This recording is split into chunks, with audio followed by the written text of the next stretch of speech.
Yeah, but then we can also maybe ride an animal or two. I don't know. It's so much fun for the first 2 minutes. Anyways. You know what I think we should do? What? Before we leave today, I think we should go to a planet and ride an animal. Ride animals. For animals, like an animal. Hey! Over here! I see you.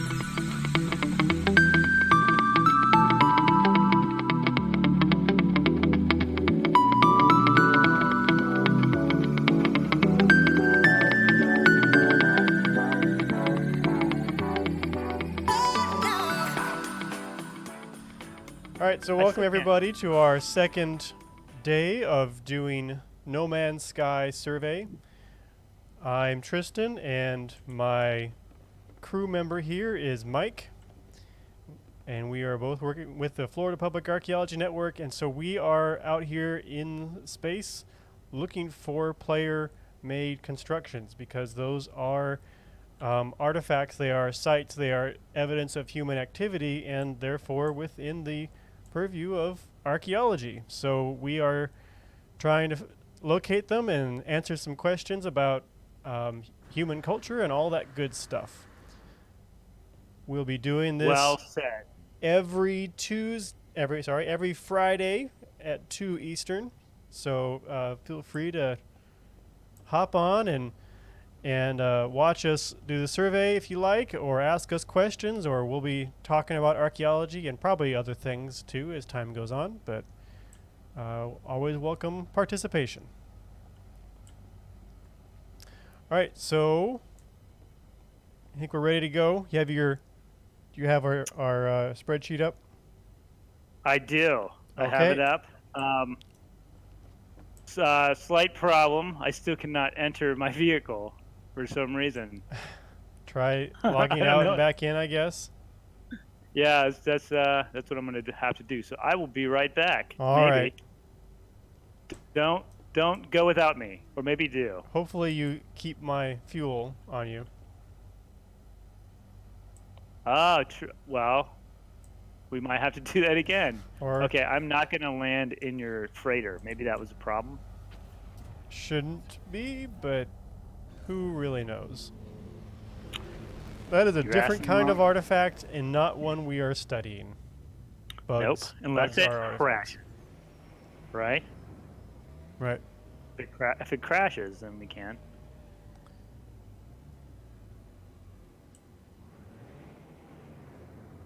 Okay, well, I'll go ahead and do our hub system here. Oh, good, I'm getting scanned already.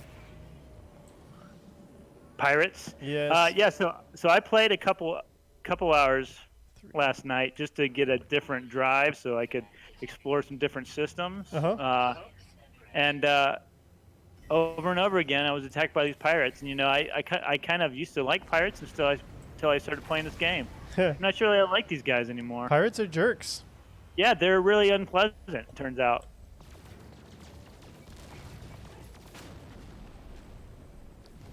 You know, I have one thing you said last time I think I have to maybe ask you about, because I'm not sure it was quite right. You said they're only pirates if they steal a ship. If they steal from a ship. From a ship. Okay. Yeah. I was gonna say. The main thing is a ship has to be involved somehow. So I guess they don't have to technically steal the ship, although that was probably the most valuable thing they could get was the ship itself. Sure. So as long as it's basically just robbery at sea. That's I think the legal. I mean, I don't think that's the actual language in the legal code statutes, but that's essentially what it is: robbery at sea. Gotcha. As long as it's not at land. So you're wrong. I heard incorrectly. I may have said it incorrectly, but I'm going to blame it on my the connection I have. Sure, there you go. Audio connection. You can always blame that. And so, what are we doing? So, well, I mean, I know of generally what we're doing, but are we originating from the same star system? Because I think. Did you actually count how many systems we scanned? We did. Let me check. Oh, I'm logged out. Oh, let me see if I have fuel. See if that actually worked. Hyperdrive, charge launch thruster. What's that? Okay, yeah, I got my hyperdrive. We're good to go. Looks like we logged 35 systems last time. And by we, you mean that you did 30 and I did 5. Did you do 5? Did you do that many? Probably. All right, maybe 2 or 3. All right. Listen, there's controls and those are very difficult. yeah. Sure. I was limited. You know, I didn't have a fancy spacecraft like you do. I have I found my spaceship in this game, and then bought the first one that I could buy. Yeah, with whose money too? Found. Yeah. Hey, do you have headphones you could put on by any chance? I do. Yeah, I have a headphone echo. on. Why, is there some issue? There's a bit of echo. Is there echo? Huh. Wow. I'm hearing myself. I'm sure other people are hearing me then too. Interesting. Oh, someone is coming after my fuel. You know what's funny is when I didn't have any fuel, I didn't get attacked very much. Yeah. All right, I got these guys. I got some bogeys on my at 6 o'clock, 12 o'clock, Trying to get 8 o'clock, last moon and 9 scan. o'clock. So all the clocks. Are you already in it? Nope. Are you already in it? I'm about to head there. Oh, so you're just letting me be attacked by these guys? Yeah. Okay. You're the bait. It's my job. Oh, look, someone's helping me. And it's not you. I don't see anything to shoot. Oh. Don't worry, I took care of it. Well, I'm glad I could help. Okay. All right. Yeah, there you are. I see you. Yeah, you were literally like circling around me as I was being shot at. Well, I was doing my job, going and scanning things. Yeah, your job wasn't to deal with the angry looters. Right. Okay, so Poldo's Ven has been scanned and has no habitation. Poldo's Ven. This is where we are originating from. This is a radial system. Correct. Did you? Okay, I see where you just entered that. Okay. Trying to. So, for those who didn't join us, is anybody on, or is it just us? It's just us. Okay. But maybe somebody will watch us again someday. Yeah, someone will tune in for like the first couple minutes, and they'll see me just like running around, and they can't get in my ship, and they'll be like, "No thanks." Yeah, this guy doesn't know what he's doing. That guy doesn't, which is actually kind of what makes this funny. Sure. You know, have you ever watched Clueless Gamer with Conan O'Brien? No. I mean, oh, you got to watch that. You can find it easily on the YouTube. It's pretty funny, and it's funny because it's like the title suggests, he like doesn't play video games, and they have him like review video games, and so it's funny because you have someone who is terrible at video games reviewing video games. So there's a lot of comedy in it. Sure. Well, I would hope so, considering that's his job. Yeah, that's true. It's not my job. No one's paying me to be funny. So, are we going to stick to the 50 light year Definitely. Radius? Okay. Yeah. That was All right. 35 was plenty, so we don't need more than that. Okay. Well, I'm going to head over then to Namyaisiki. Okay. Just in case you were going to head over there. Well, I'll start with the ones that have And that are not yellow, and you start with the yellow ones like last time, since I can jump to okay. those. Well, I don't. Yeah. Well, I can jump more than just the yellow ones now, I think. Yes, but there's still plenty of yellow ones, unless you really want to do red ones too. What's so special about the red ones? Why do you want to keep those to yourself? They're the best, Mike. Is that where you get all your warp fuel? I bet you it all comes from there. No. Is that where I get antimatter? The red stars? No, you have to make it. It's not too hard to make, though.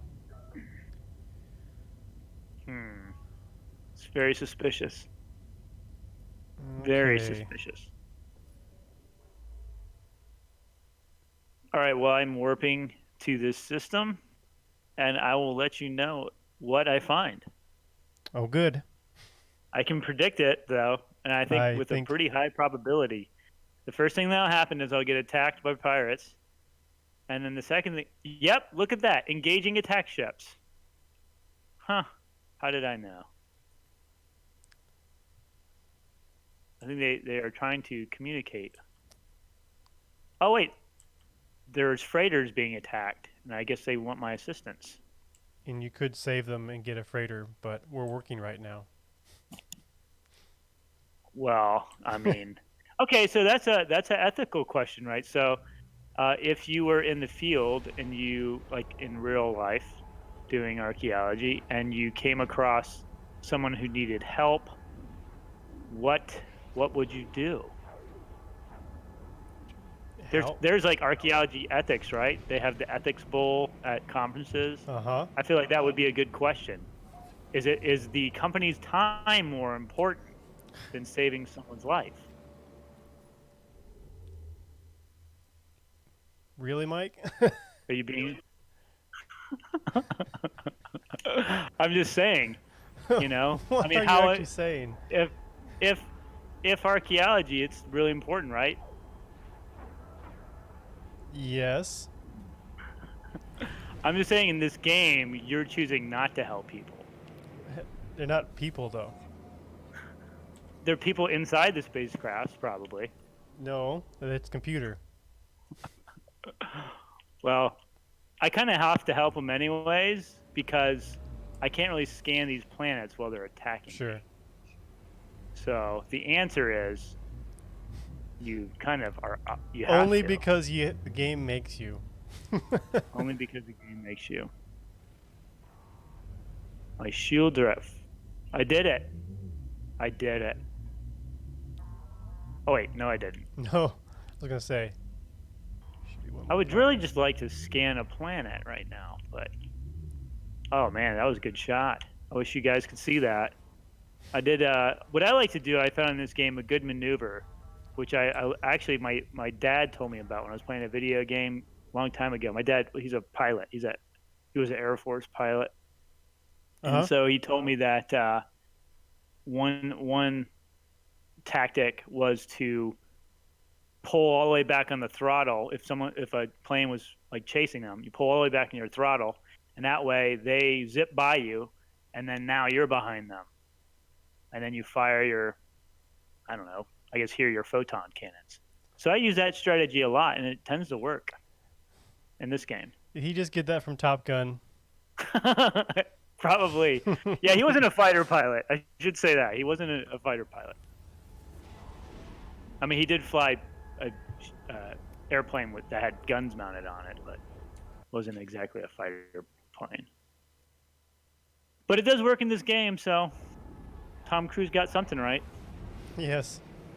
Got a lot wrong. He also got a lot wrong. That's what I hear. Not speaking from experience on that one, but yeah. Speaking of Tom Cruise, they believe in space wars, I think. yeah. Are you talking about Scientologists?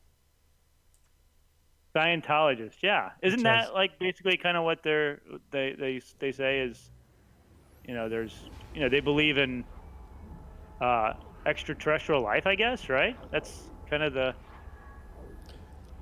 There's a whole. I think that's right. Mythology based around that, and most of what I've heard is like secondhand. So. Yeah, I mean, same here. I really don't know. That's why I'm asking. Yeah. Is there any? I mean, that's something that you see in the archaeological record, though, a lot. Though, is different belief systems and religions over time, and how those similarities and differences, and how they change and adapt. Well, and Scientology is culture. And yeah, right. It would be pretty fascinating to study that culture as an archaeologist or anthropologist. Yeah. And Um, so is there any I haven't really played, as you know, I don't have much experience in this game. So, do they have is there like a religion or belief system among the different uh, life forms that you come across here in this game that you there's see kind of a in the? plot, but it's kind of light, and there's maybe some hints at kind of a lore, but I haven't been too involved in it really. Yeah. Okay. I just wondered if you go on different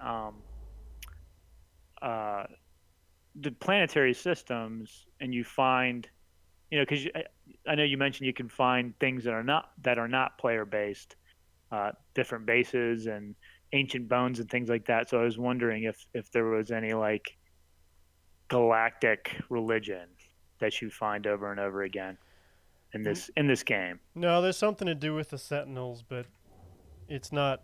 I don't know if that counts as a religion quite, or maybe it does. I'm not really sure on that one actually. Maybe we should find out. Maybe we. Well, that'd be a different kind of study, really.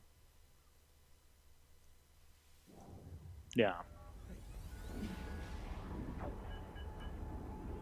All right. Well, I don't see 1, 2, 3, 4 planets here, and I think it's a bust for me. Yep. Me too Wow, so far. you've already done 2. Yep. Well, were you also attacked by pirates? No. Yeah. See.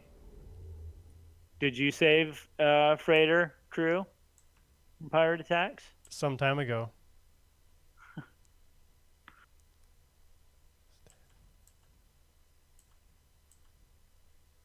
All right. I'm going back to our radial system. Man, you're really flying. Look at you. It's like you've done this before. Just like. So. Just like real life. Yep.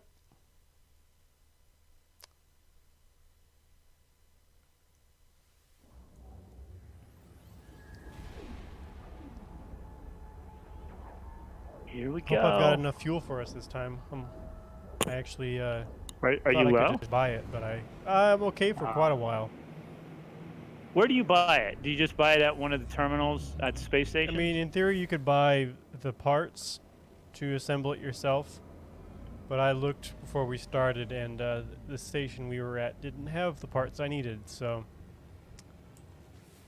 I'll have to make sure I go and gather what we need before we do this next time.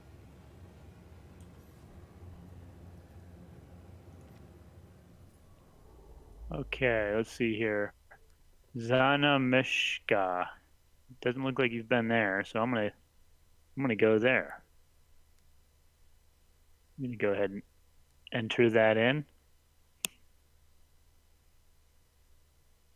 So when you're with a survey crew in real life, do you have like each person has? I mean, obviously you've got the crew chief who's kind of making sure that no one's throwing dirt clods around. We kind of talked about that last time. Well, and just general organization. They're supposed to know where to go and who the Right. contacts are and all that stuff. But do you have like everyone has like, okay, you're gonna be in charge of the battery charging for the GPS or whatever, or you are gonna be in charge, another person are in charge of like writing stuff down. Sometimes. It depends. Quite often, the crew chief does a lot of the writing down. It depends on what we're doing. Sometimes there's someone's in charge of the.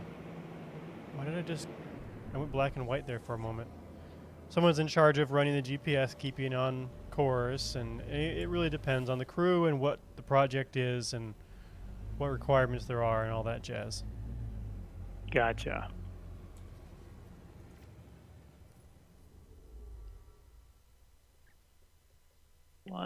What am I looking at? This is a giant planet. This is like the biggest planet I've ever seen.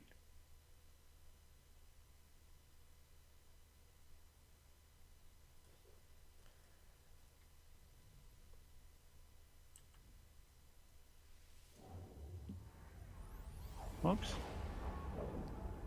Well, 1, 2. Okay, there's four planets apparently. Let's see if I can find them. Oh, the other thing I figured out how to do, which makes a big difference, is change the view of my ship. Yes, actually, that does make a difference sometimes, especially when you're trying to find a planet. Yeah. Zooming out a bit can widen your view a lot and helps. Big time.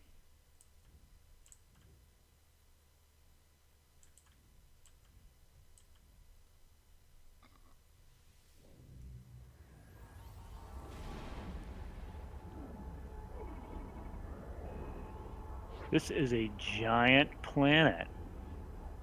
It's huge. Or are you just close to it? No, it's like just a giant planet. And I'm probably close to it.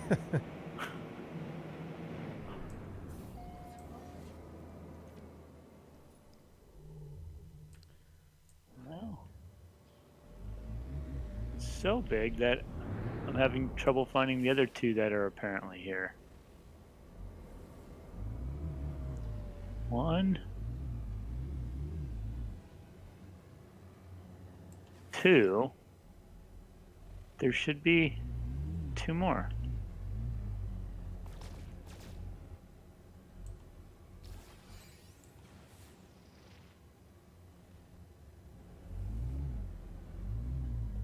Probably behind the planet.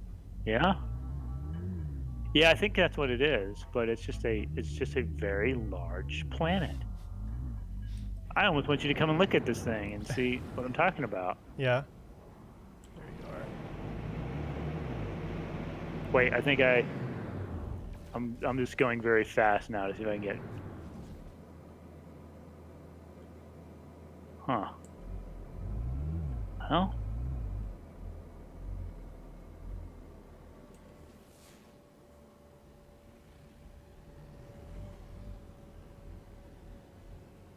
Going fast again. Okay. Okay, yeah. So I found another one. I mean, a planet.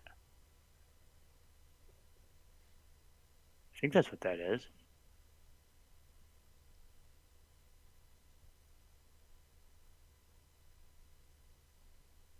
There you go. And was that all for nothing? Maybe. I mean, we haven't found anything yet, so. But remember, I found pirates. negative data is still data. You told me that you just say that so you feel better.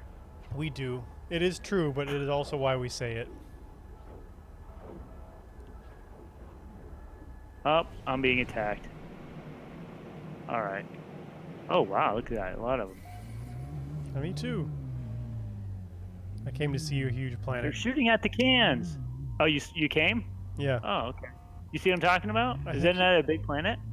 Sure. I think you're kind of just close to it. No. I mean, I was close to it, but it's also a big planet. Get off me. I use the old goose tactic. Slow down. Ah, got him. Every crew needs a dogfighter. That's true. All right, finally, I get to scan this planet.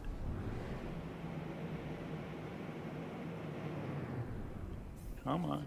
Oh, you left. Yep. Did you scan my system Nope.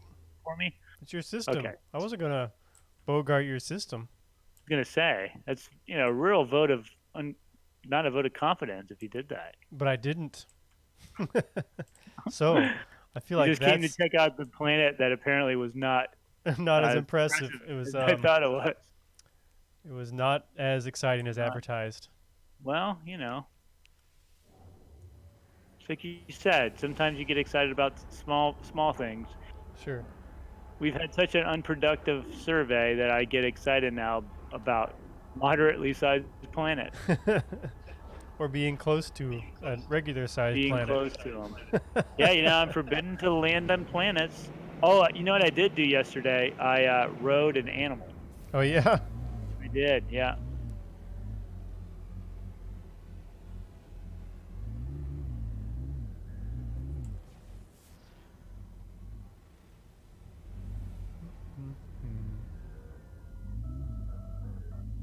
So I guess you have to be within some range of a planet to actually scan it. Sometimes it Or just no. doesn't pick up, or other things are interfering. Okay. Now, when a player base or whatever communication station, anything player made, shows up, does it? How will that look on the screen? It will be like another different icon and just say like player base. Yeah, there'll be a little dome icon, or I'm trying to remember how to describe the communication station.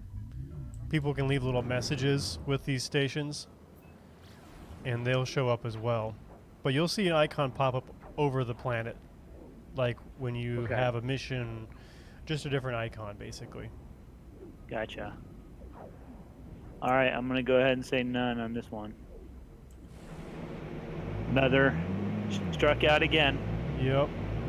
just like real life in archaeology. No gold, Nope. treasure. Almost never is gold. Have you ever found gold or stashed money? No. Money, never. We've found a dropped gold coin by pure accident one time, and that's it. Oh wow. Yeah, it Yeah. actually was. I actually don't know Was it any like- archaeologists who can say that. So Yeah, I've never heard anybody being like, "Oh yeah, I found a bunch of gold." What kind of coin was it? I mean, you said it was gold, but like, what? Do you know what time period? I forget right now. I feel like it was. I don't know. It was some time ago. Hey, Barbara's on. Hey, Barbara. She says no riding animals while surveying. No writing me. Yeah, I did it on my time off. I was not Just on the as long clock. as you're aware, you can't get workman's comp if you get hurt. I know. Wait a minute. Oh, wait a minute. I don't want to Barbara go. said she got to excavate a pit gold mine that had no gold. Oh wow. Yeah. What is a pit gold mine? Like it's a mined area that. Yeah, it's not like Had you gold see in in the it once. movies where they go down in the caves and everything. It's like you dig a pit and it's near the surface essentially. Ah, And that's not. Doesn't sound very exciting. nope. But that is more typical of what we will So- see. Right. So I just found a cool system. It's called Kidder. That's where I'm going. Okay. I think this is it, man. I You think this is going to be it. I mean, I would want We to should build a start a base. bet. Yeah. We should start a bet going. Um. Like, who's going to find it first? What's it going to be? What's the system that's going to have it in it? How long is it going to take? I think this is it. I think this is it. I have. I don't know. Something tells me that this is going to have a player-based base, or what's the category? Both comm station or it's basically either a comm station or a base or both. Or both. That's it. Okay, I like that. I like it nice and simple. Hey, look, another planet I'm close to that looks big. Nope. Oh, look at that. A journey milestone. I'm a rover. I've warped 25 times. But you don't have that. Nope.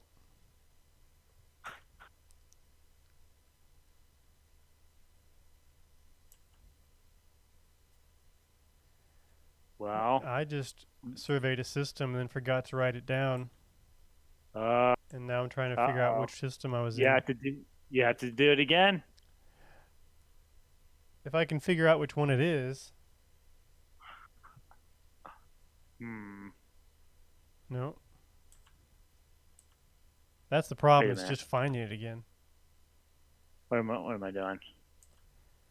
Okay. Oh wait, my hyperdrive's almost toast. Good thing I got that extra hyperdrive fuel. Hyperjuice. Good thing I know a guy.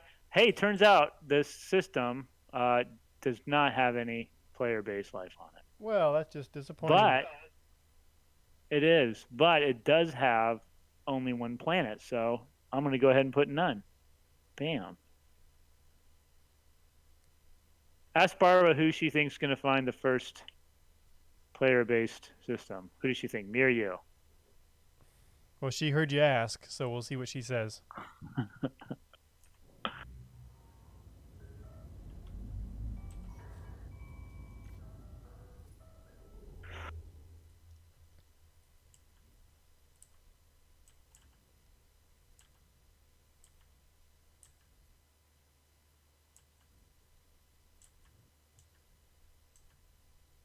So are our guys, because you know how in the game you can pick like different alien species for what your player character is. Right. Are we humans? Is that what we are? Not necessarily. You can be different aliens, or you can be, it's all humanoid, but some of them have lights for heads, so, you know, that's not exactly Yeah, human. I saw that one. Yeah, yeah. But it'll tell you when you Alright. select. Yeah. Stygorg. Have you been there? No, so I'm going to go there. Barbara thinks What I'll is- be the first to find one. You know, that's just going to motivate me even more to find one first. She says So- you're too busy running from pirates. Well, you know, apparently they like people who get free stuff. Because Tristan gives me free stuff. 3 planets, 1 moon. Just so you can do your job. Yeah, I'm Although, trying. you know, so often in archaeology you have to bring your own equipment. It must be the other system. So really, you should be providing your own equipment for the job. Is that true? Is that actually true? It does happen a lot more than it probably should. But it's not Really? like the expensive stuff. Wait, are you just talking like your own boots? Because No, I feel I like mean- that's like I don't mean like shoes. I mean having he's like they made me bring my own hat. well, I mean technically trowel, but I mean more things like plumb bobs and tape measures and that kind of thing. Anything that's too expensive, then no. But sometimes it's like this would be kind of equipment. But What was the like most ridiculous piece of equipment that you felt like they should have been provided that you had to bring your own?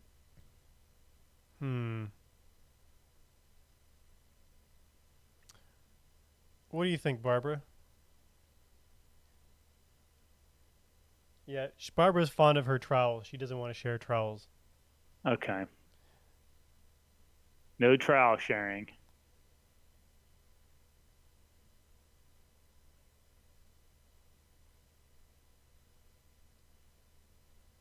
Well, Well, Barbie will be happy to know that I have not yet found so far, the first one. So far, she's right. she's batting 1,000, as they say in the. Well, so far she's not wrong, I guess. Not wrong. Okay, so I'm headed back to the radial system. But I'm liking these because I only have 1 or 2 planets so far in each one of these systems. So I feel like at this rate, I will catch up with you. Yeah. Barbara said once she had to bring her own string. String? Yeah. Wow. That's fair. That's pretty stupid. Did she have to bring it like did she know beforehand like, hey, you're gonna have to bring your own string, or did she have to go and be like, oh man, we don't have any string, so I better go to Walmart? Yeah, that's a good question too. We'll see what she says. Why are we not? I can't interact. Uh-oh. Uh-oh. Okay. All right. Back out again.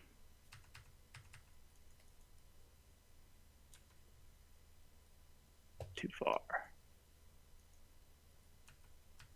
Well, I can't actually get out of my... I think I might be crashing here. Uh-oh. Just like in real survey. Yeah. I mean, Oops.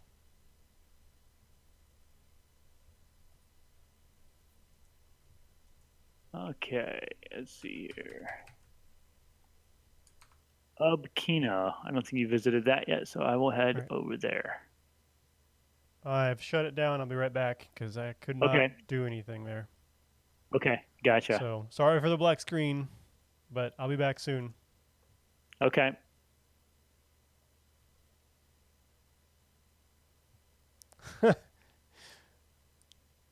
So you're supposed to eyeball your unit walls? Is that what they were telling you to do? Barbara said the company didn't provide with string. They told them just to eyeball it. That's amazing. That is Imagine not telling a carpenter that. Just eyeball that. Don't yeah, worry she about said it was for units. That is not good archaeology practice, folks. Just eyeball it, man. Yeah. It'll be fine. That's pretty cool. I mean, that's good. Or something. Or something. You know what else is good? I'm about to find the first sign of it's going to be exciting, folks. Get ready. I'm scanning. There's a lot of suspense. I can cut tell. it with a knife.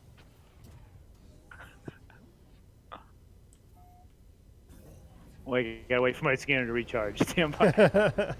Only thing holding you back, really. Here it goes. Here it goes. No. Gotta get closer. People are sitting on the edges of their seats. They're like, what is going to happen? Oh, I didn't group up with you. Hold on. Oh, wait. There's a giant planet over here. I'll just scan this one instead. Nope. Nope. Sorry, folks. Nothing.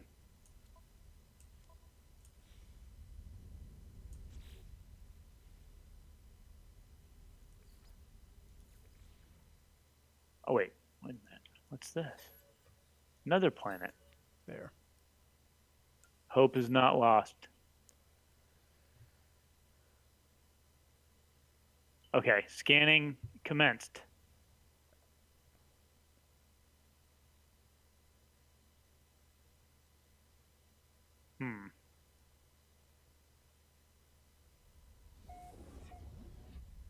I'm going to switch views. Maybe that's it. There we go. Nope. Nope. Nothing here. Are you in here? What's that?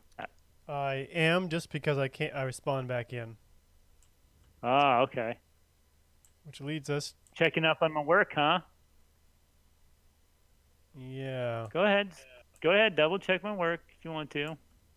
I'm confident. I'm wondering what... No, I need to find our hub planet now. Looks like there's 3 planets here. I think one is behind that larger planet. So, I guess I'll check that out. So our hub is pools. I think my freighter despawned. And now what's that mean? We need to visually find our radial system again. That sounds like a crew chief job to me. No, like that would be definitely... The crew chief would panic and make everyone else help them look for it. Look, I'm busy. I got planets to scan. We got deadlines. Oh, there it is. All right, there's none here. None here. Well, you're busy trying to find the company vehicle. I'm doing the hard work here, doing the important work. Typical. I've found it. I'm headed back there now, and I will put Okay. the freighter back as well. Gotcha. We may want to think about putting down temporary bases to mark these things in the future, just so we don't lose it like that. Hey, let's go do that. Like maybe we should do that now. I mean, all we have to do is Pick a drop a planet. computer and leave. Yeah, but then we can also maybe ride an animal or two. I don't know. That might be kind of funny.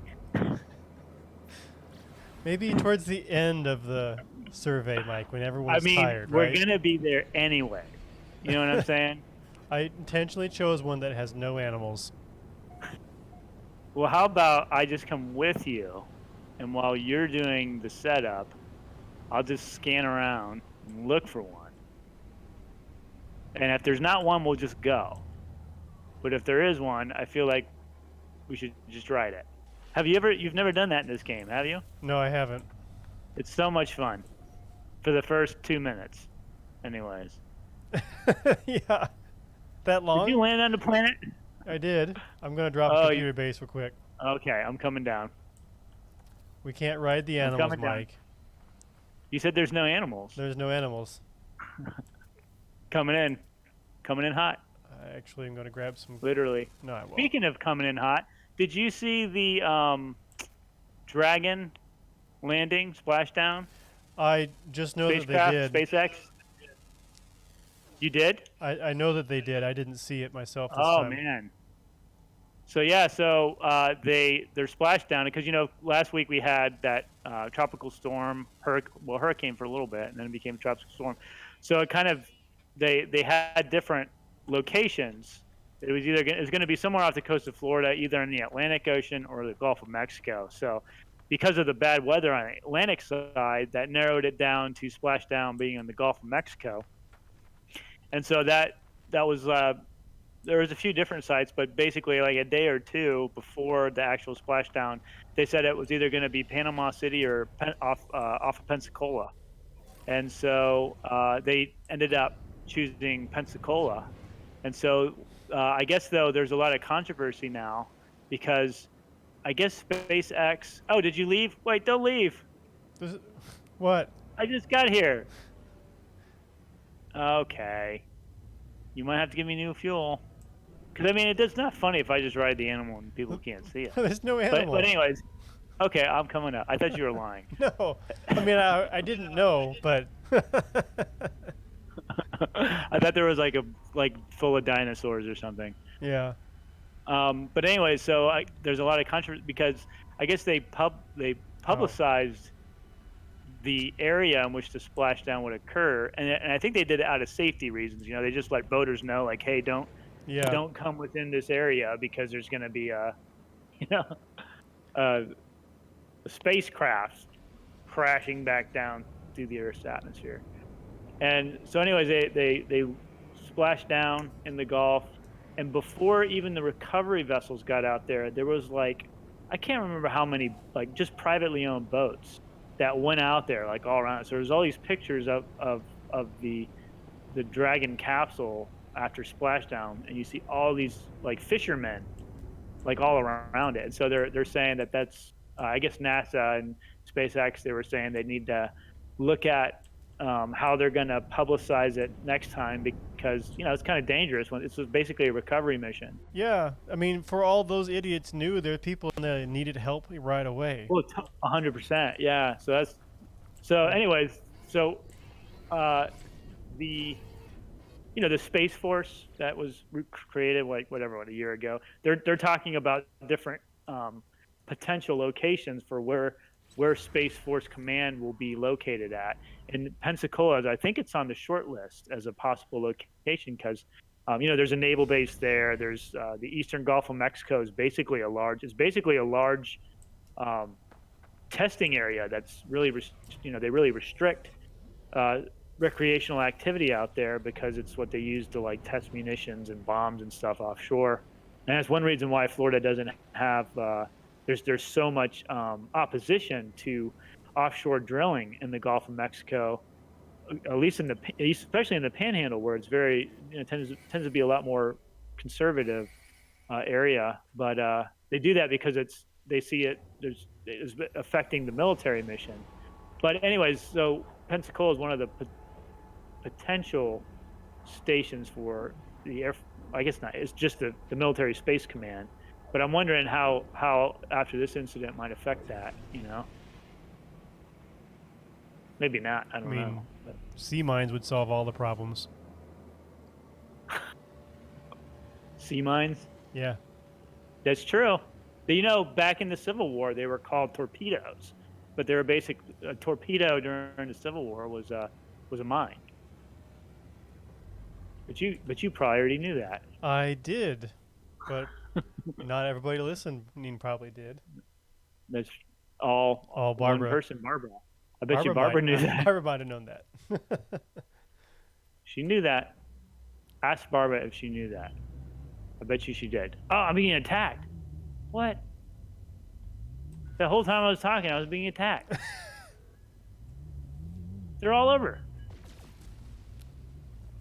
I feel like there should be a better warning system in place.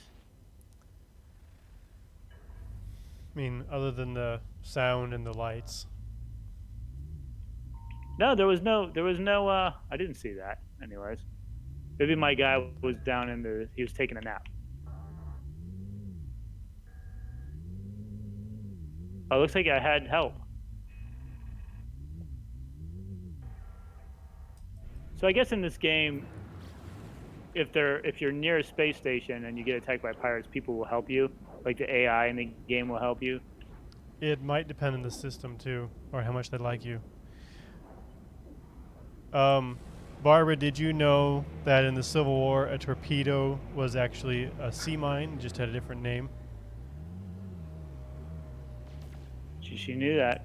She was not listening when you asked. But she did know that. She tuned you out. I don't blame her. Oh, she didn't. Just trying to keep it going. There we go. She did. Oh, all right. Well, we've accomplished yes. something. Yeah. So when you hear them say torpedo in the Civil War time period, they're not actually talking about what we think about as a torpedo. I remember reading some documents and being very confused about that. Yeah, I don't know if they actually, if they had developed that technology by that time, or if they just called them something else. I don't think they had it. I know they did on the Hunley. It was basically like an explosive attached to a really long pole. That's called a torpedo spar. That's a different thing. Yeah, but my point is, like, if they, if they had that technology, why not just use it instead of like attaching a giant pole with explosives on the end of it? Right. To a submarine. Wasn't what the Hunley was actually designed to do, by the way, too. Oh, is it? Did you know this? What was it supposed to do? I thought it was. Yeah, you tell me. It was supposed to haul an explosive behind it, floating, and then dive under a ship, and then trigger the explosion of the floating explosive. Oh. But as I know you know, the Hunley actually killed several crews. Yes. And they finally said, okay, by golly, this is going to work one way or the other. So, yeah. And sorry, pirates now. It's always pirates, man. Always pirates. And so then that's when they did the torpedo spar, which they're really sure is what actually killed the crew that last time. But it is the first successful, in quotation marks, submarine attack. Yeah. Yeah, I know a couple of UWF's former graduate students, actually, at least one, worked on that, on conserving it, because they actually raised it. Yeah. And, because I guess it was made out of iron, but they had to, its exposure to salt water for 150 years. Right, and then exposure to the air. Yeah, so they had to build a giant electrolysis tank for it. I think they're still working on it, as far as I know. But yeah, it's pretty neat. There's a museum in Mobile, because I guess after they rediscovered the Hunley, or if, archaeologists finally discovered its location, uh, several states actually fought over ownership of it because it had some connection to Mobile, Alabama. But if you go to Mobile, there's a large museum called um, what's it called? It's the National Museum of the Gulf of Mexico. Called. I have to look it up. But anyways, they have a pretty cool exhibit about the Hunley. Cool. You're still fighting pirates? Pirates are just defeated. Yeah, the preservation of the Hunley is amazing. Golf Quest, that's what it's called. It's worth a trip if they're assuming they're open, right? I think they are, but it's worth checking out at least once. They have a lot of cool exhibits, but their exhibit on Hunley is pretty well done. It's really interactive, and actually you actually go into a replica of the Hunley, like you're on it, and you're with the guys as they're going out. I can't imagine what you'd had to do to convince people to go in there. Well, I guess it's the same kind of people that would, jump on top of a rocket and be blasted off into space, Well, like what could go wrong? Yeah, the rocket hadn't killed 3 crews before it, though. Well, I mean, several people have died on, doing, test flights and stuff. Sure. On rockets. But yeah, I see what you're saying. A little different. Did you know that? Have you heard what they think actually killed the crew this last time? No, not recently. Yeah, so I assume it would be like asphyxiation or drowning, but yeah, it is not the case actually. It is the shockwave. Because it travels through water at a certain speed, then it hits the air inside the tube, and then travels at a different speed, then hits the water inside the body, and the real problem is then it hits the air inside the lungs.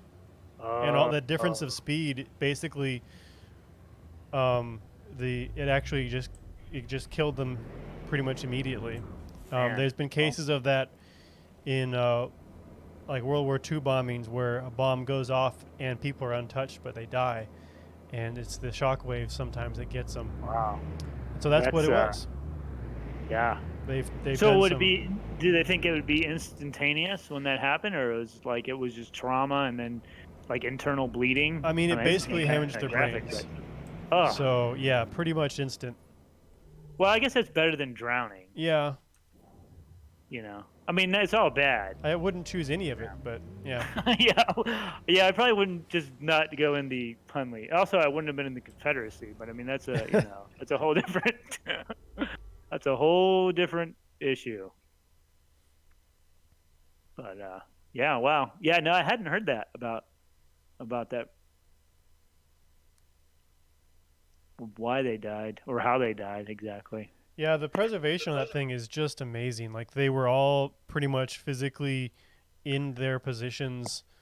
There were cases where they had a depth gauge that had broken, and so they just plugged a cork in it. Wow. And they actually found pieces of the depth gauge on the bottom. Wow. My favorite is there were records, the ship that they ended up sinking, there are records that they were spotted coming, and the soldiers on board were shooting at them with rifles. And they've actually found impact marks on the hull from the boat. Oh, wow. Yeah. Wow.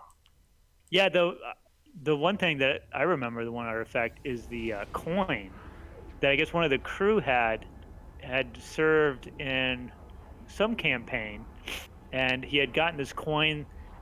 I think it was like a gold coin, some type of coin, some large coin, and it was in his breast pocket of his jacket. And I guess during a battle or some skirmish, he had been hit by a bullet, and the bullet, instead of killing him, because I guess it was in his chest, it hit this coin and just left this really nasty impact mark on the coin. And so he kind of, and I think someone he was in love with, or his wife or engaged to, had given him this coin. Anyways, he kept it as like good luck charm basically because Yeah. it saved his life. And they actually, so he was one of the crew, and I guess he had brought that on board, the Hunley when they went on this mission. And of course he died, I guess, from the shockwave. And when they did excavations of it, they actually recovered it, the coin. So that was one, and they knew that from like letters or other historical documents that mention that. And so that's one thing they have. I don't think it's the original, but they do have, I think, what's a replica on display at the Golf Quest Museum. Yeah, it's amazing those how. To me, it's really cool when you find both the physical evidence and then, the documentary evidence sometimes will match. Yeah. That's cool. It's also cool when it doesn't. It's very cool when it doesn't. Yeah. But yeah, it's convenient when it does. Right. Yeah, that makes a little bit easier, I guess, in some ways. Fewer arguments with historians that way. Right. Hey, you guys are the handmaidens of history. So. Ooh. We have to turn on. I took a historical archaeology class once. I had to read that book. Yeah. Stanley South, is that his name? He was an archaeologist. I don't know which one you're talking about exactly. Yeah, I think that's who it was. Maybe Barbara knows. Stanley South? Might have been Binford, though, that started that. Oh, maybe. Well, I don't know. I didn't take theory. I just took historical archaeology. Uh-huh. So, and there was a little bit of theory. Most historians do not really learn very much theory. Lucky. I know. Theory's never been Chose my it strong wrong. point. Yeah. Well, I've met very few people who really. I've met a couple people who they really get into theory and they really like it. But most people I talk to who are archaeologists or social scientists, it's necessary. I get it, but it's not like the reason why they chose their academic pathway. Sure. Like how I put that? No. It's all right. What do you think, Barbara? Barbara, care to weigh in? Barbara thinks it was Binford, but she's not 100% either. Well, now, so it's. So well, you you go back guys to would probably school. be right. But how embarrassing would it be if you were wrong and We're I going was to take right? back your degree. You were in school the most recently. That's going to be my excuse if you're right. That's true. But what are we? I know. But what are we? I know both of them were theorists. But what are we even like saying one did versus the other?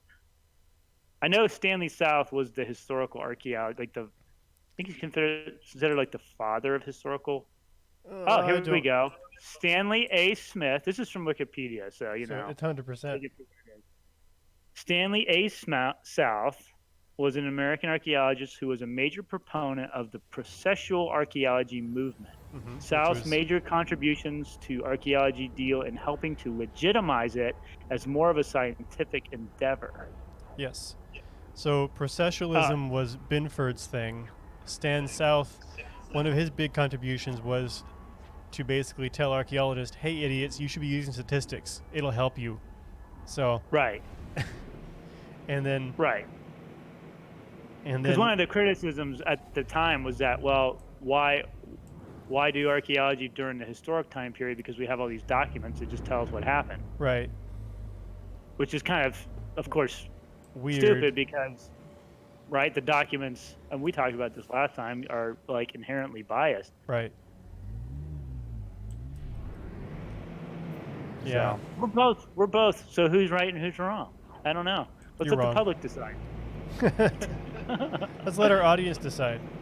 Audience, is there like a poll feature on Twitch? I think there is. I have no idea how to do it. I'm not going to mess Oh, with you it gotta. right now. Okay. That's something we got to figure out next time because people love polls. Yes. They just love. Anyways, while I was doing that, I was also scanning stuff, and this system is bust. Bust. So I'm headed back. This one's got 6 I mean, plants. it's not a bust because Right. like you said, no data is also good. Can you turn me down a little Coming more? back. I'm still getting echoes sometimes. Oh, turn you down? Oh, okay. I don't. Are my on headphones or Do what? am I on headphones? You are on headphones, but maybe both my computer speaker and my headphone speakers picking it up for some reason. I don't know. That might be it. Is this better or no? I'm just gonna move it away. I'm not hearing it very often, just every once in a while. I figured we Okay. might as well. Okay. How about that? Is this better? Sounds good for now. I'll let you know. Okay. I've just turned it way down, so I'll just have to listen very carefully. So you might have to repeat yourself. Okay. I was doing that anyway.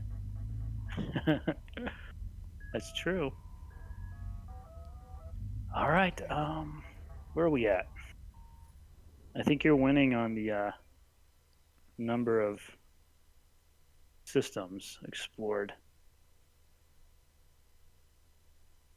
Let's see here. Which means statistically, I have to be the one to find a base first. I mean, how embarrassing would it be I would be to have me find it? excited if we found one. Yeah.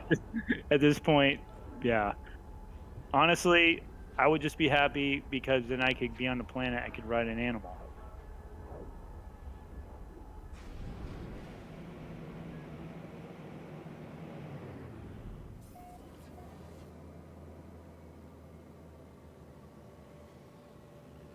Utulatov. I don't think you've been there. Oh, it was. Oh, wait, you have. Oh, man. It was Noel. I never know if it's Hume or Hume. Hume. Oh, yeah. I know, Yeah. yeah. The archaeologist, the British archaeologist that worked at Jamestown for all those years. Yeah. Yeah, I'm not sure how to pronounce it either, but yeah, no. Wait, no? Ivor, that guy? Is that who you're talking about? Noel Hume. There's that echo again.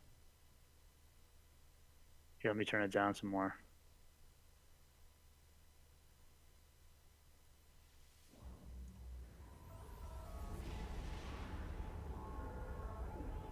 Ivor Noel Hume, yeah.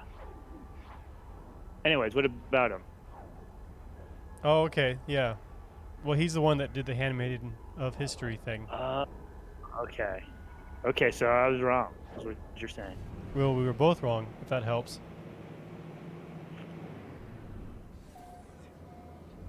But yes, you were does. mostly wrong. It makes me feel slightly better.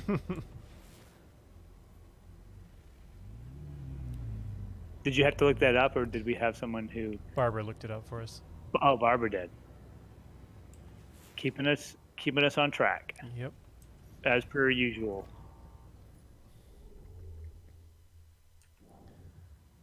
Well, this is the first time I've come to a system that you've already done.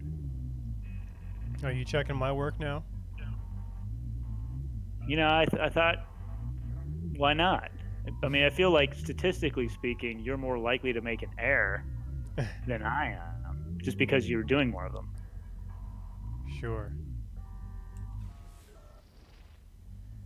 So, Mike, tell me, I've heard Yeah. stories about how ancient aliens actually helped the Incans build their everything. Yeah. And how, so what do you think of that? I think it's a load of BS. So yeah, actually, I've been reading this book by Jason Colavito. I don't know if I said his name right, but it's not about Inca, but it's called the Mound Builder Myth, Fake History, and the Hunt for a Lost White Race. And so, for people who don't know, if anyone watches this video in the future, the idea of the mound builder culture. So before the Europeans and Africans came to what's now the North American continent and especially in what's now United States, continental United States, there were many different construction projects around the entire, especially in the Southeast, but really all over the country, where Native Americans indigenous people built mounds of dirt, of earth, shell, sand, for a lot of different reasons, all through the North American continent. So probably the most well-known one, and the largest, is in Illinois. It's a site called Cahokia, which I actually went to a couple years ago. I always wanted to go there, and I finally got to go there. And anyways, the largest mound at that complex was called Monk's Mound. It's over 100 feet tall. It's huge. I think it's bigger in at least an area than one of the Great Pyramids, like in Giza. I So didn't like know it's that. actually bigger in area. Yeah, it's huge. It's just massive. But anyways, so of course, archaeologists know through many years of research and investigations and excavations that 100% we know without a doubt these native people built these earthworks. But anyways, this book is about how during the beginning, really in the late 1700s, early 1800s, there was a concerted effort by a number of individuals who all, of course, happen to be Euro Americans, white Americans, that were denying that the native people were responsible for building these large mound structures, and instead, there was all these different claims that, Welsh had done it. They had visited North America, long before Columbus, and they built it, or that there was one theory that literally the Aryans from India came here and built it. And so all these different ideas about who built these, and the part of the reason why they were saying this is because that way it was sort of like delegitimized their claim to these ancestral lands, because the argument was, well, these native people didn't build these, they weren't here first, since they didn't build these structures that are on the landscape. Therefore, we shouldn't feel bad about removing them from the land. And actually, anyways, this book, it's really good. It's really interesting because it goes into detail about how policymakers in the United States government use those arguments as like a way of legitimizing the Indian Removal Act of 1830. So it's very similar to that. I think it's in that kind of mindset that these early European colonizers and then settlers, even later on, were denying the achievements, these architectural achievements of native people. And that's, I think, an unfortunate thing that we still see to this day, with this idea that the only way that some of these monumental stone architectures, specifically in Central and South America, could be built was obviously, the argument is, well, there's no way the primitive Inca and Maya and the societies that predate them had the technology to build it, therefore it must have been aliens. But it's really part of that same long racist kind of ideology that denies indigenous people's ability and real expertise and craftsmanship in being able to construct these sorts of things that we see on the landscape that is survived to this day. There's actually a really good quote from this book that I knew we were going to maybe talk about this, that from this book, that I wanted to actually read out the entire quote because I thought it was so good, if you want me to. Go for it. Can you do it in survey? Yeah. Yeah. I'm not finding anything. So again, this is from that book, The Mound Builder Myth, Fake History, and the Hunt for Lost White Race. And I think it really applies to any of this kind of ancient alien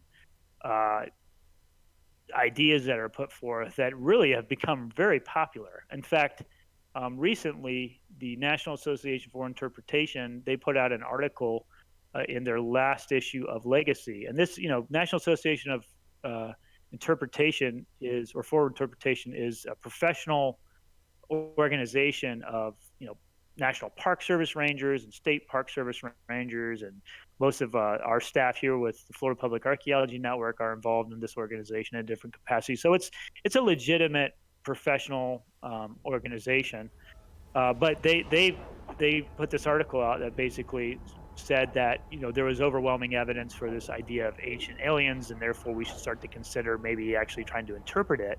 to the public at places like national parks, which is something that um, no legitimate academic and interpreter subscribes to that. We think that's a terrible idea because it's just not true. But anyway, so this that idea has become popularized mainly through, I think, of course, the internet, but also through the History Channel, Science Channel, and the Travel Channel. They promote these kind of shows. So, with that said, here's the full quote. He says, "This is Jason Cavalito." He says, "Quote: The History Channel, alongside cable competitors such as the Travel Channel, the Science Channel, and others, continue to frequently air so-called documentaries alleging pre-Columbian white colonization of the ancient Americas, the involvement of space aliens in human history, and similarly extreme and unlikely claims.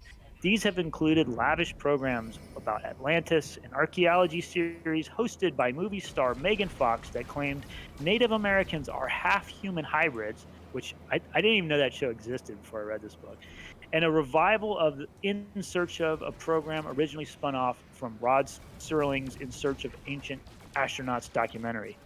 History," quote, this is a quote within this quotation, quote, "History Channel and other purveyors of popular history play a vital role in stimulating and nourishing Americans' interest in the past," end quote. The head of the American Historical Association, James Grossman, said in 2015 after receiving funding from the network for the AHA's annual Conference of Historians. And then the History Channel's executive vice president for programming, Eli Leher, said in 2017 that the network program shows about space aliens, Knights Templar, lost white races, and similar claims because, quote, "the subject of the unexplained is absolutely something that resonates with our audience," end quote. But what did the unexplained actually mean?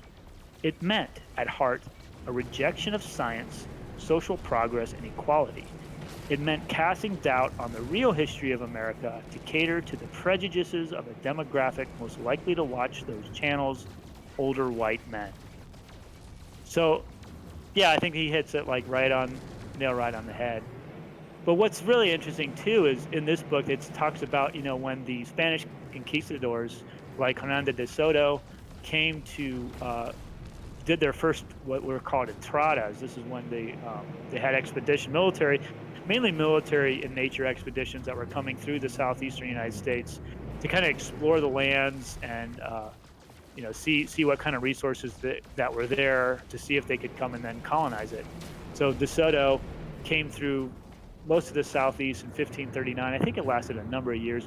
But they encountered a lot of these native people who had built, who had not only built these earthworks and mounds, but were literally still using them and living on them.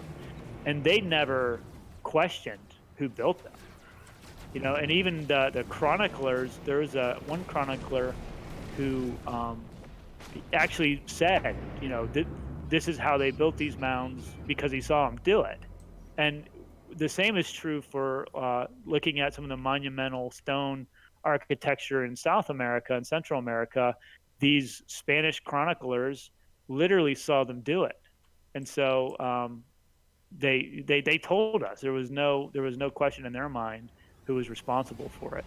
So it's interesting that for whatever reason there's so much at least in the popular media saying that there's no way they could have built these things. And we don't know. I mean, it's true that we don't know exactly how they did it, but there's some pretty good ideas about exactly how they did it, but we know for sure they did it. Well, and a key thing to remember too is that just because we don't know doesn't mean aliens. That's kind of a key thing to remember, that aliens are not right inherently what it means if we can't explain it right now. Right. But we kind of can, though. You know what I mean? When we usually can, absolutely. I mean, granted, we don't have a recording of, we didn't. I mean, there is recording. Literally, the Spanish chroniclers are like, yeah, this is how they did it. These are the tools they used, and this is how they kind of did it. And so, and some of that's kind of subject to some different interpretations, but it's not that there's no record of how they did it, or why they did it. There is, and it's found archaeologically too. I mean, um, tools, for example, that were done just for stonework, whether it was quarrying rock or, you know, more finer stone carving. Like they've literally have found the tools that they used at the sites to do it with. So, yeah, it's total nonsense. Well, and things. So you shared an article with me yesterday, and I've linked it in our Facebook announcement, and I'll put it in the chat or the comments for this video when it goes up on YouTube. It was very good in talking about maybe some methods, testing some methods for how some of the Incan structures might have been made. And one thing that stuck out to me was when you see people talk about aliens must have done this, look how advanced this incredible stonework is, there's no way they could have done it. They are picking the best, most refined examples from like the temples and that kind of thing. But if you actually look at the stonework as a whole, there's every stage in between. Much of the stonework is very, very nicely, incredibly fitted together, only in like the first inch or half inch, and the rest of it is loose and there's filling and such. So it really was done by native peoples, and it's incredible work, and and they deserve credit for that because it's amazing work they did. Yeah, it is. It's incredible. Yeah, and this idea that you don't see, if you look at the Parthenon and the Colosseum, you don't see people saying like, oh, there's no way that people 2,000 years ago using bronze and iron tools could have crafted this out of stone. Like, look how amazing it is. Or look at these amazing sculptures that from the Renaissance. Like, how could they possibly have carved these things using primitive hand tools, like iron tools, like chisels? But of course, people don't say that because I think part of it is it's kind of racist ideology that we can accept that people who we perceive to be as white can accomplish these things using kind of basic tools, but then not other cultural groups that maybe aren't. And to clarify a little bit too, the key thing here is that this is found in racial ideals, and it is often reflected in white supremacy. Right. However, if you enjoy tales of Atlantis and stuff, and those ideas, so long as you recognize that they're not real, that's nothing wrong with enjoying some of that stuff, as long as you're also aware and watching out for some of the potential problems in those ideas as well. Just be on the alert for them. Yeah, no, that's a good way of putting it, for sure. I mean, but anyways, I mean, I think this book that I mentioned, it really goes into this book, The Mound Builder Myth, about how that very much was coming from a place of racism and white supremacy, like 100%. Yes.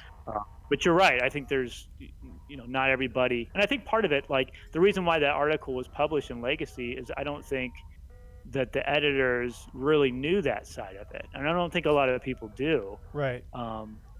Because not a lot of people really know much about archaeology in general. I mean, they have sort of these popular conceptions and myths about what it is, but they're not as familiar with the actual scientific discipline. Right. At least as it stands in the modern times, anyways. Also, I did not find any systems here, but yeah, so you have to be careful with shows like that, and there are a lot of them out there. And if you just America watch them on for Earth is fun, one. Scott Walter, he's a guy that proposes that theory a lot. Yeah. It's like every show, it's like Templar Knights or aliens or some like Welsh lost. It's always like a lost white civilization, and that's a lot of what he puts out there. Not all of it, but a lot of what he puts out there does kind of follow that same theme over and over again. Right. And I don't know exactly his exact intentions behind it, but you also have to recognize that that history that is deeply, I think that it's, I would imagine, and many different indigenous people who have written about it express this, that I've read anyways, and that it is, they take it deeply offensive, Yeah. as I would, if if I had been a person of indigenous descent, Native American descent. I would, and I take offense to it as a social scientist who, appreciates of course, the stories, that the oral traditions and stories that have always kind of been there and said what it is, but also through looking at the science that's been done to disprove these ideas that for some reason keep persisting. Maybe more so now than at least in my lifetime that I can remember, anyways.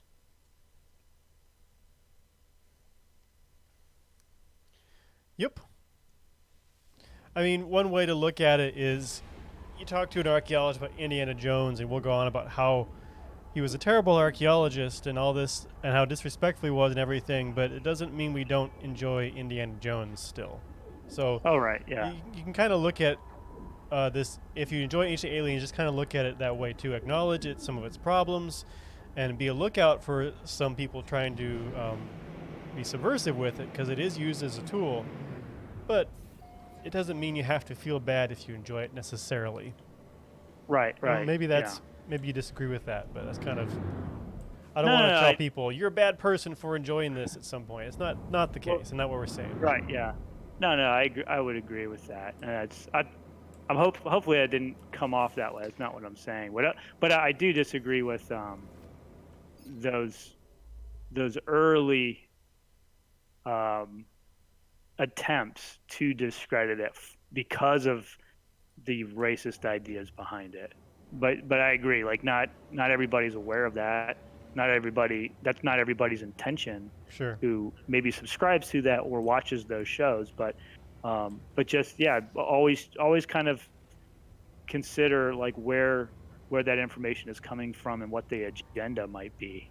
And I think in the History Channel and the Science Channel, their agenda is simply ratings, right? I mean, like that's the stuff that's what sells. Yeah, it's mysterious. It's like out of this world, literally. It's something that it goes back to like Tilden, right? It's provocative. It's one of the most provocative things. That idea. So yeah, that definitely plays into it. Anyways, we couldn't not talk about that, doing a game with the right, when we are the aliens. We are the aliens. Yep. Oh, no, I almost went to a place that I already went to. Riz, you've been busy while I've been talking. Well, someone has to work. It's true. Hey, man. But yeah, I would highly recommend this book if people are interested in the Mound Builder Myth, Fake History, and the Hunt for a Lost White Race. I know FPN has the Florida Public Archaeology Network, our Northeast regional office, has a book club that they've been doing for a number of years, and I think it used to only kind of be, if you lived in St. Augustine, but I think now, because of we've gone to these virtual formats, I think it's more of a open to anyone now. So they usually do a lot of good books, but I'm going to reach out to them and see if maybe they might consider having this book as part of the book club, one of the readings. Sure, yeah, I kind of want to read it, honestly. Yeah. Since we've had that issue, I've kind of wanted to put together a program about it. Yeah, and I think I'd kind of already, of course, I worked at a mound site, the Temple Mound that was constructed by the Fort Walton culture during what archaeology is called the Mississippian time period. So I worked there for 4 years. So I was pretty familiar with, a lot of the literature, academic archaeological research, historic research based on that site. But I've learned a lot from this book, and I think he does a good job of showcasing how it was used to legitimize some of the horrible things that happened. Yeah, the basic idea, and this is true in other ways, as it's hard to do terrible things to people, so you have to work hard and bend over backwards and not see them as people so you can justify the things you do to them. Right. There's actually also a perspective that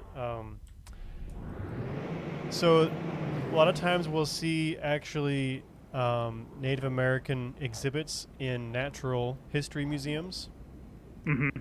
And it's kind of been pointed out how problematic that is as well. And I think that's slowly changing because Europeans tended to see native peoples as part of the landscape to be exploited. They're a natural resource. They're an animal. And the Natural History Museum is kind of a reflection of that idea persisting. And again, that's the same idea. They did that because it's hard to be terrible to people that are like you. You have to show Right. that they're different and they're not human to be able to Right. manage that kind of That's thing. dehumanizing it. Right. Yeah. There was this controversial study, and I mean that's true in for exploitation, but it's also true, I think, in conflict. Right. Yeah, absolutely. It's hard to. Yeah, I guess there was a study done after World War II, and I guess they found that a large percentage of soldiers who they had interviewed after the war had ended, maybe it was, or maybe it was World War One, or no, it was World War II. I think it was. I think I have this right. But anyways, I guess a large percentage of people they interviewed, they found that they apparently didn't actually fire their weapons at, their enemy combatants as much as the military would have liked to, because Right. and I guess the issue was, it turns out that like most people like feel bad or guilt about firing a bullet at another human being. And so anyways, after this study was done, and again, I think this was kind of controversial, so I'm not sure how accurate all this is, but I just think it's kind of interesting. But after that study apparently was done, the military started to look for ways to dehumanize enemy combatants to make it easier for soldiers to, fire their weapons. Right. So, but yeah, I think that's something that is definitely has been the case in human society when you're dealing with groups that might have different interests or might be competing for whatever it is, whether it's resources or land or water or power, whatever it is. Do you have a base? Are you at your base? I just left. Or you left? I was just in system. I wasn't at the base. I gotcha. Anyway, I got heavy, but ancient aliens, haha. Yeah, you thought that was going to be go somewhere else, huh? Yeah. No, not really. No. Yeah, me neither. I knew that was going.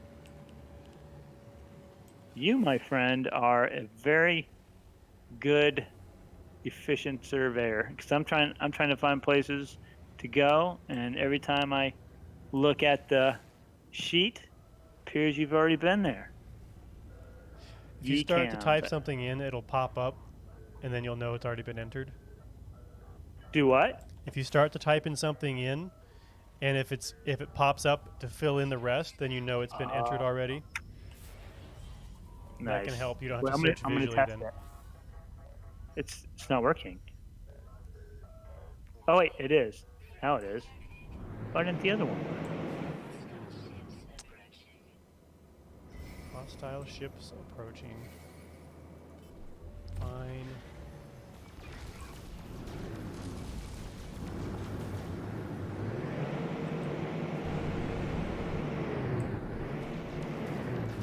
All right. So how many galaxies are in this game? 255. Wow. There are quadrillions of star systems. And how many star systems are in each galaxy? I'd have to look, but there's lots.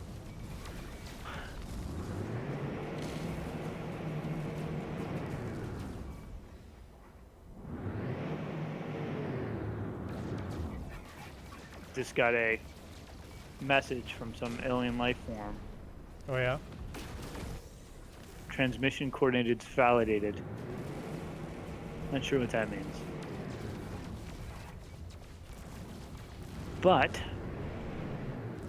this does not appear to have what we are looking for in it. And there's only one.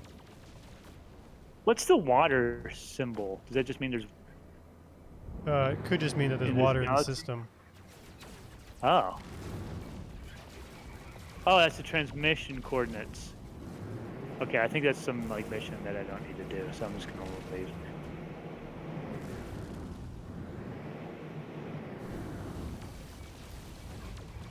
All right, coming back to our radio system. Maybe. Headed back. And this gets another none. So we have 66. We've surveyed 60. Is that right? 60? Minus a couple. No, There's a couple okay. empty spaces, I know. Over 60. 64. Or 63 maybe? Not bad. All that data. You know what I think we should do? What? Before we leave today, I think we should go to a planet and ride an animal. Find an animal. Okay, why don't you go find us an animal? Hey, Paul. Well, we still have 20 minutes left on our time. So I'll wait another. I'll do survey for 10 more minutes, and then I'm gonna go make some magic happen with Okay. riding maybe a dinosaur. That'd be kind of cool. I haven't seen. Well, there are monsters things, but they're hard to find. I mean, they look like dinosaurs to me. Wildfire? Dinosaurs. No. I'm seeing chat. Oh. Uh-oh. Paul, you Uh-oh. could say this is a future of archaeology. Hey, I got bad news. What? I need more warp fuel. Okay. Let me find this last planet. There's Where one do you more. wanna meet? Are you in planet? our radial system? I am in our regular system, yes. Radial? Yeah. Radial, yes. Okay, yeah. our I'll be right radi- there. Just go ahead and land on the station, I guess. Do you want me to land on the planet? Yes. Only if there's no animals Well, you said there's no animals. on that one Oh, planet. wait, am I? I wonder if I am in our system. You are. Oh, yeah, it says discovered. Barbara, you'll have to ask paleontologists if they ride dinosaurs. Well, you know, I could just go to the space station. That's probably easiest. Okay.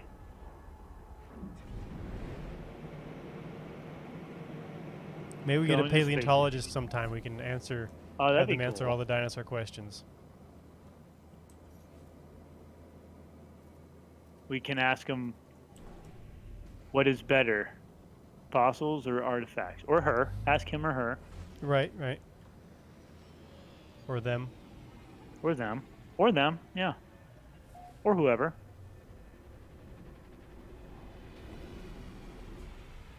Okay, I'm at the space I station. just landed. Oh, that's you. Yep. Okay, let's get you. I'm down to about, after this, I'm down to 11 in mine, so Oh, nice. that should get us through the rest of the day, though. Well, I'm gonna take a break. Okay, hey, no breaks. All right, I'm back up. I'll be out. All right. Paul, we're not flying together right now. We're basically going to systems and surveying them. And then or what we're looking for are player-made bases because those are cultural artifacts. And so we want to see where they make them and how they make them and see if we can figure out what purpose the bases are for and that kind of things. It's you could look at it as a simulation of archaeology, but it is actual real data and research as well. And also, there's space pirates. I'm being attacked There right now. are space pirates. They're all over.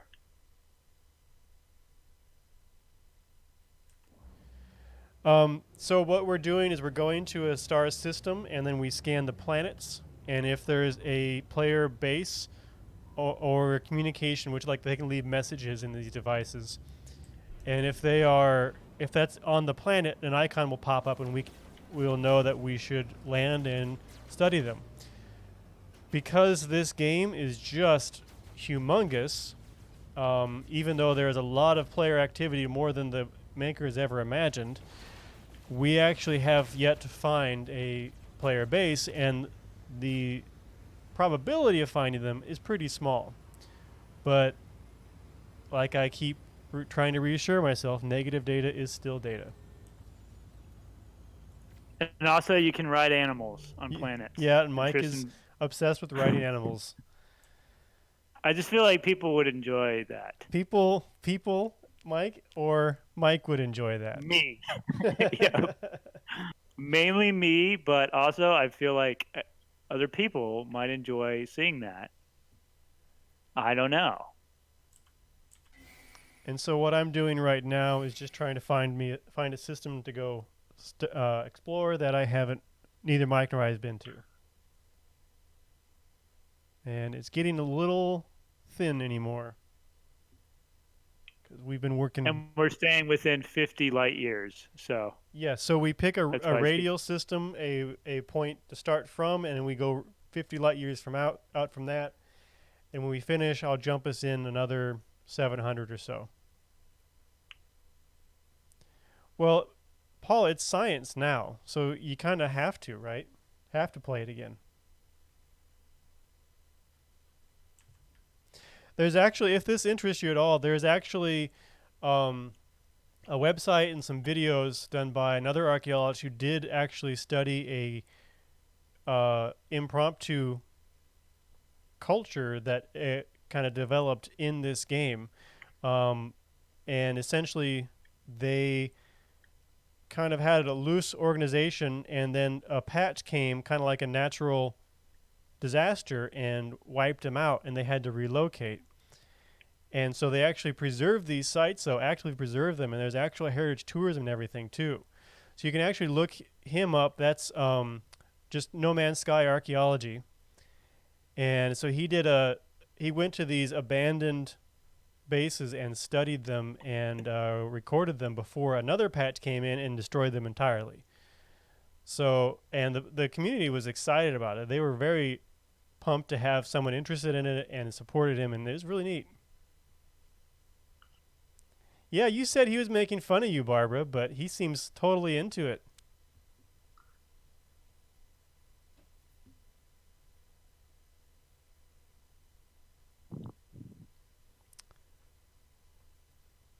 Okay, I'm traveling to another one. Okay. Finally. And if I see any potential for animals, you can meet me at a planet.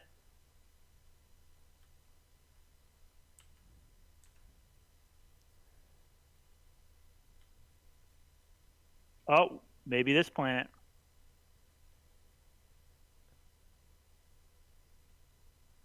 Okay, here we go. Maybe this is it. Maybe this is the one. Nope. Nothing here. Oh, wait. There is something here. Pirates.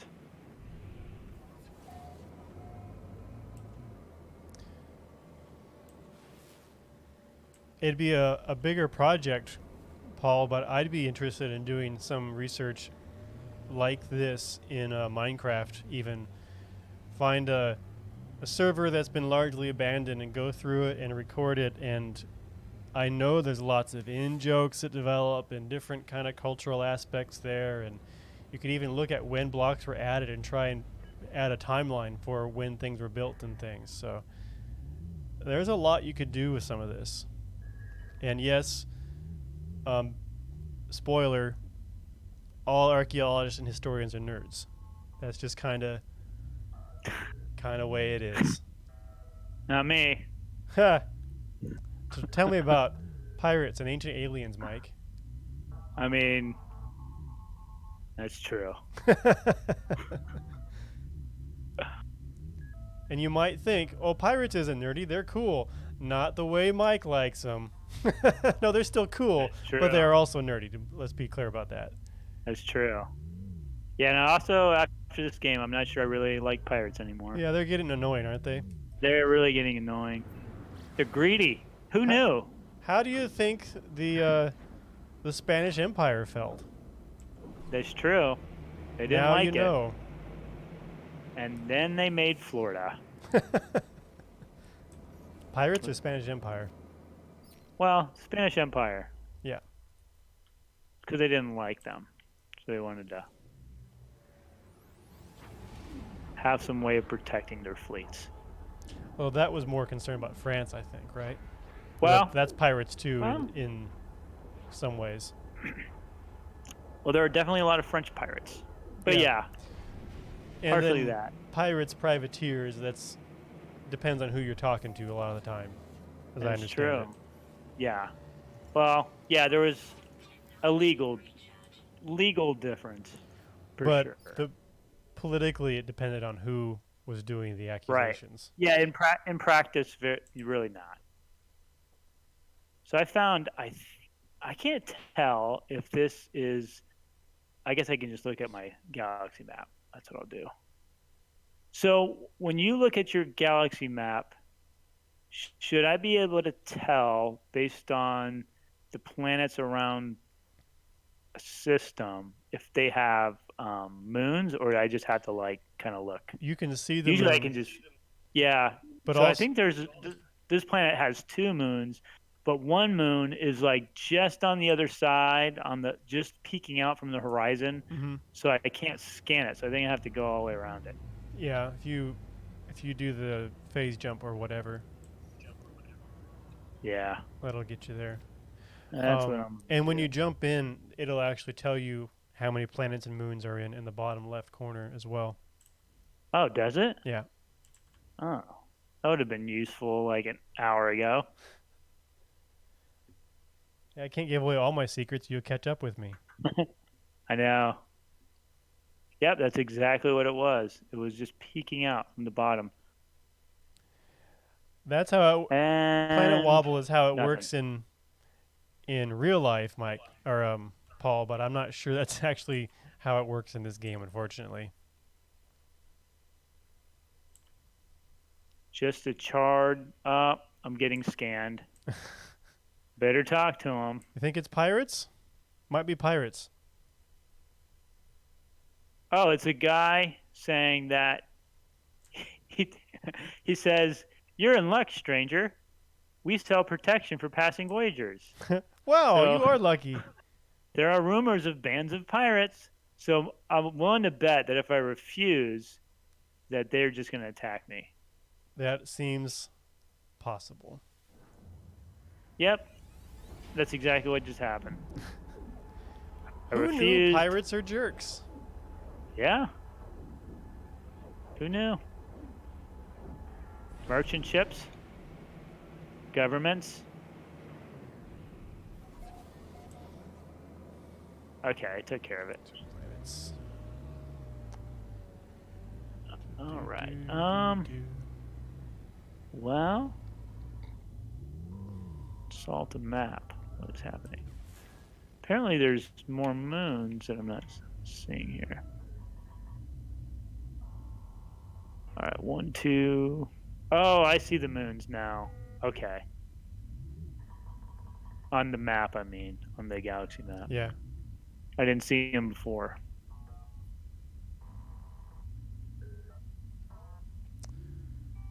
Okay. Oh, there you are. Huh? Where?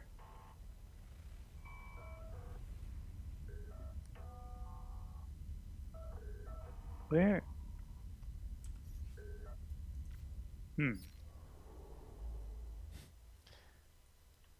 You're getting pity from chat now. I'm getting what? Pity. Pity? Yeah. Pirate pity, I assume. Pirate pity, yeah. Alright, jumping back to the radio system. Oh.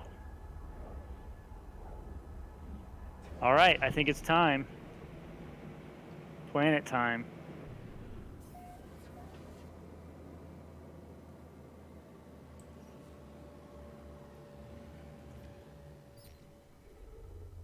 All right, I'm gonna go land on our station real quick because our time is coming to an end. It is. I wonder how many we've got. I'm just trying to see if there's any we've missed yet. Looks like we've got them pretty well. Yeah. I mean, you got him pretty well. You helped. I did. Sort of. All right, here we go. Entering the atmosphere. This is exciting.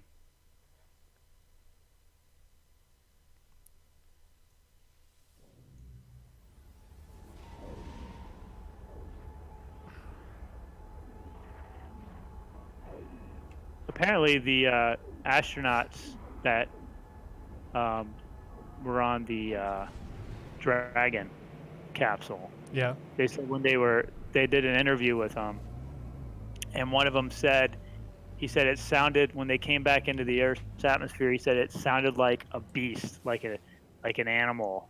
I heard that. I guess the sounds, and that he said that it felt like someone was hitting him in the back of his chair with a baseball bat.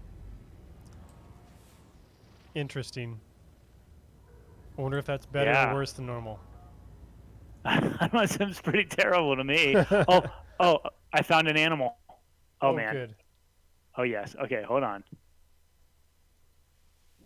I just have to make some. Oh no, I have to get rid of that.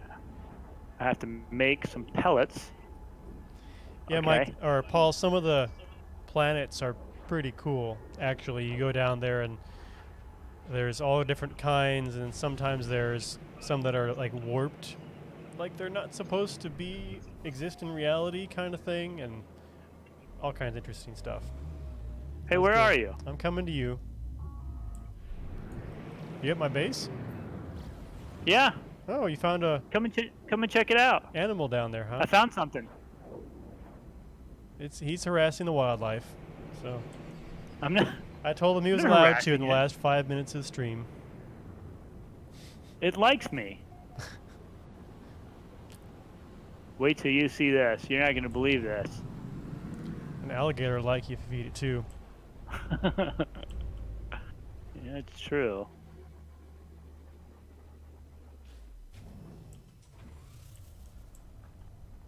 Hey, over here. I see you. Check it out. Yeah, he really is that guy in the crew, Barbara, definitely. That is a teeny head on that thing. So I figured I'd find the biggest one and write it. Yeah. Have you ever done survey by horseback? No, I've done it by four-wheeler and by car, very, very uncommonly. Yeah. Well, but, what's the difference? So do you want to learn how to do this? I think it works on pretty much any animal. So all you have to do is craft pellets in your exosuit. I think that's what they're called. Yeah, they're called creature pellets. And once you do that, you just walk up to one of them, and I think you just, whatever, I don't know what the control will be on your computer. keyboard, but for me it's X. And then you just press another button and you mount them. Just like in real life. Just like in real life. Just like in real life. I think Barbara wants to go and survey by horseback now. Just pick a friendly looking one is my only suggestion. I'm going to go for the Stegosaurus one. Okay, I'm going to see if I can corral them like in real life.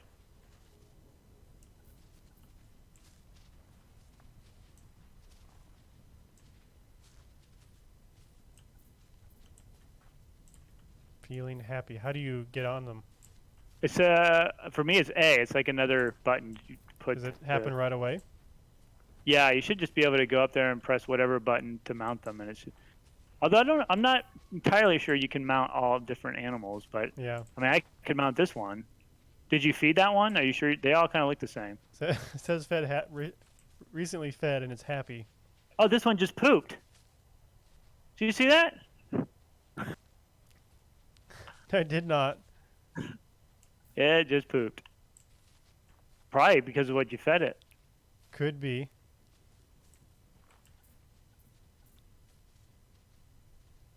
Well, you definitely don't have a future at a zoo. Nope. This is why I couldn't be a veterinarian. That's why I had to change my major. Animals hate you. Nope, nope, not that. I don't want to shoot them. Although they are snubbing me. It's very hurtful. Yeah, they've got weird feet. That's what happens when you randomize animals. See that one also pooped again. They hate you. They do. They really hate you. Maybe you can ride this one. Did you create pellets yet? Yeah, I can offer it You food. did? Okay, watch this. Offer food. Yeah. And then check this out. Oh, you got to hold it down. Oh. See? Like this.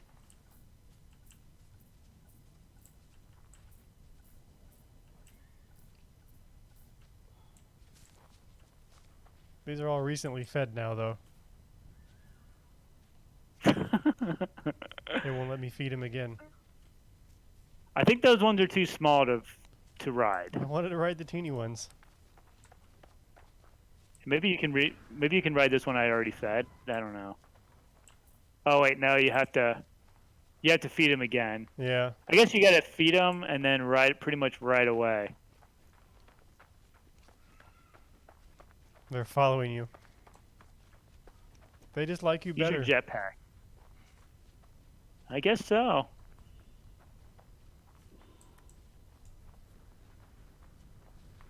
Well, I'm satisfied. Well, good. I'm definitely satisfied now. All right, well, that hits us right at 4 o'clock. All right. We did it. I'll go ahead and Not too bad. stop the scene. Thanks for joining us. We'll be doing this again next Friday starting at 2 o'clock Eastern, and hopefully I'll get to ride an animal, and we'll maybe even find a base to explore. So I'll talk to you later.